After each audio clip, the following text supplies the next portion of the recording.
Assalamualaikum warahmatullahi wabarakatuh. Alhamdulillahirabbil alamin. Innalillahi wa inna ilaihi rajiun.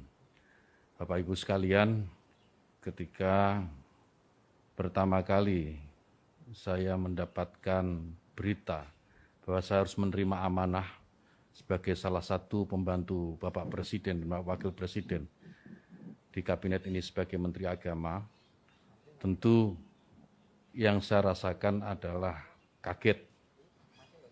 Karena dalam mimpi yang paling liar saya tidak pernah membayangkan menjadi Menteri Agama. Tetapi apapun tugas amanah yang sudah diberikan ini, saya sudah bertekad untuk mewakafkan seluruh hidup dan apa yang saya miliki untuk bangsa negara.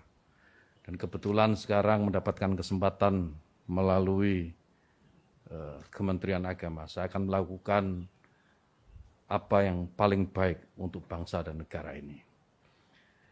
Yang berikutnya yang saya harus sampaikan adalah bahwa setelah nanti resmi menjadi Menteri Agama, yang pertama ingin saya lakukan adalah bagaimana menjadikan agama itu sebagai inspirasi, bukan aspirasi. Artinya apa? Bahwa agama sebisa mungkin tidak lagi digunakan menjadi alat politik, baik untuk menentang pemerintah maupun merebut kekuasaan, atau mungkin untuk tujuan-tujuan yang lain. Agama biar menjadi inspirasi dan biarkan agama itu membawa nilai-nilai kebaikan, nilai-nilai kedamaian dalam kehidupan berbangsa dan bernegara. Kemudian yang kedua tentu tugas yang tidak mudah, yaitu bagaimana bisa meningkatkan yang pertama adalah ukhuwah Islamiyah. Kenapa ukhuwah Islamiyah? Karena kita tahu bahwa mayoritas warga negara ini adalah pemeluk agama Islam. Maka negara ini akan damai, negara ini akan tentram jika sesama Muslim, sesama umat Islam ini memiliki ukhuwah atau persatuan di antara mereka. Yang kedua, meningkatkan ukhuwah watoniyah atau persaudaraan sesama warga bangsa. Kenapa ini penting? Karena kita tahu bahwa Indonesia ini merdeka, Indonesia ini lepas dari jajahan kolonial, itu karena perjuangan oleh semua agama, bukan hanya Islam.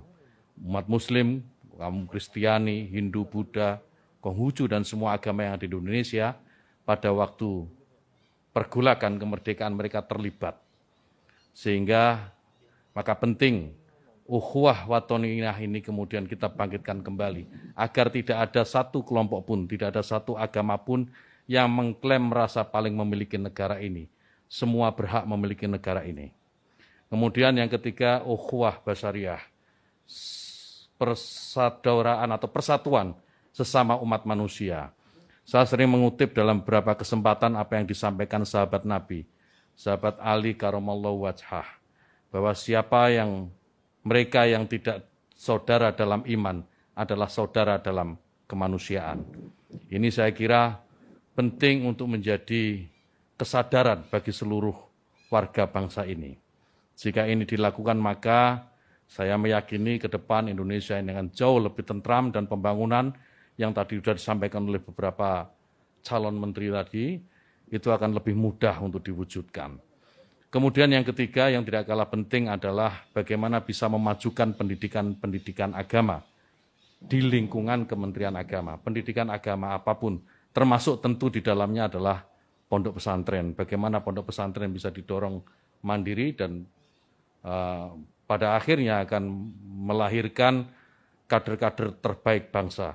Kader-kader terbaik yang bisa memberikan sumbangsih terbaiknya untuk bangsa dan negara. Saya kira demikian. Yang terakhir mohon doa restu Bapak Ibu sekalian dan seluruh rakyat Indonesia agar amanah ini bisa saya laksanakan dengan sebaik-baiknya. Istiqomah dalam kebaikan dan tentu saja membawa kemajuan bagi bangsa dan negara. Allahumma muwaffiq ila aqwamit thoriq. Wassalamualaikum warahmatullahi wabarakatuh.